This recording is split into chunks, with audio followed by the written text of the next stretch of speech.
ஹே Alexa ஸ்விட்ச் on the ஏசின்னு சொல்லும் போது அலெக்ஸா டக்குன்னு கேட்டுட்டு ஏசியை ஸ்விட்ச் ஆன் பண்ணதில்ல. அதுக்கு பின்னாடி என்ன நடக்குதுன்னு தெரியுமா? நம்ம அலெக்ஸான்னு சொல்லும் போது அது ஒரு வேக் வேர்ட் மாதிரி.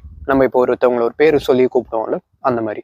அந்த வேக் வேர்ட் கேட்டதுக்கப்புறம் நீங்கள் பேசுறது எல்லாமே ஒரு சவுண்ட் வேவ்ஸ் மூலிமா அந்த அலெக்ஸாவோட ப்ராசஸருக்கு போயிட்டு டிஜிட்டல் சிக்னல் ப்ராசஸிங் மூலிமா அதோட இருக்கிற நாய்ஸ் கேன்சலேஷன்லாம் வந்து பண்ணி ஆட்டோமேட்டிக் ஸ்பீச் ரெகக்னிஷன் மூலிமா அந்த சவுண்ட் வேவ்ஸ் வந்து உங்களுக்கு டிஜிட்டைஸ் பண்ணி டெக்ஸ்ட்டாக வந்து கிரியேட் பண்ணும். நேச்சுரல் லாங்குவேஜ் ப்ராசஸிங்ன்ற மூலிமா அந்த டெக்ஸ்ட் எல்லாம் வந்து ஒரு மீனிங் கொடுக்கும். ஸோ இப்போ நீங்கள் ஸ்விட்ச் ஆன் ஏசின்னு சொல்லும் போது ஒரு லிஸ்ட் ஆஃப் டிக்ஷனரிஸ் வச்சிருக்கோம். உங்களோட வாய்ஸை வந்து அதுக்கு சாம்பிள் பண்ணி 2 வேர்ட்ஸும் ரிலேட் பண்ணி அது என்ன ஆக்ஷன் எடுக்கணுன்றது அங்கே தான் தீர்மானிக்கும். இப்போ நெக்ஸ்ட் ஐஓடி டிவைசஸ் அது மாதிரி ஏசி வேற என்ன எலக்ட்ரானிக் ஐட்டம்ஸ் இருந்தாலும் அதுக்கு புரியுற பாஷையில் இது கம்யூனிகேட் பண்ணும். அது நெக்ஸ்ட் அந்த ப்ராசஸருக்குள்ளே போனதுக்கப்புறம் அது என்ன ஆக்ஷன் பண்ணணுமோ அது ட்ரிகர் ஆகும். ஸோ இப்போ நம்ம அலெக்ஸா அப்புறம் ஏசி அப்புறம் ஒரு ஆட்டோமேட்டிக் ஃபேன் இது எல்லாமே வந்து ஒரு நெட்வொர்க் படிஸ்ன்னு நினச்சிக்கோங்க. எதெல்லாம் வந்து ஒரு நெட்வொர்க்கில் இருக்கோ அதுங்க அது கூட பேசிக்க முடியும்.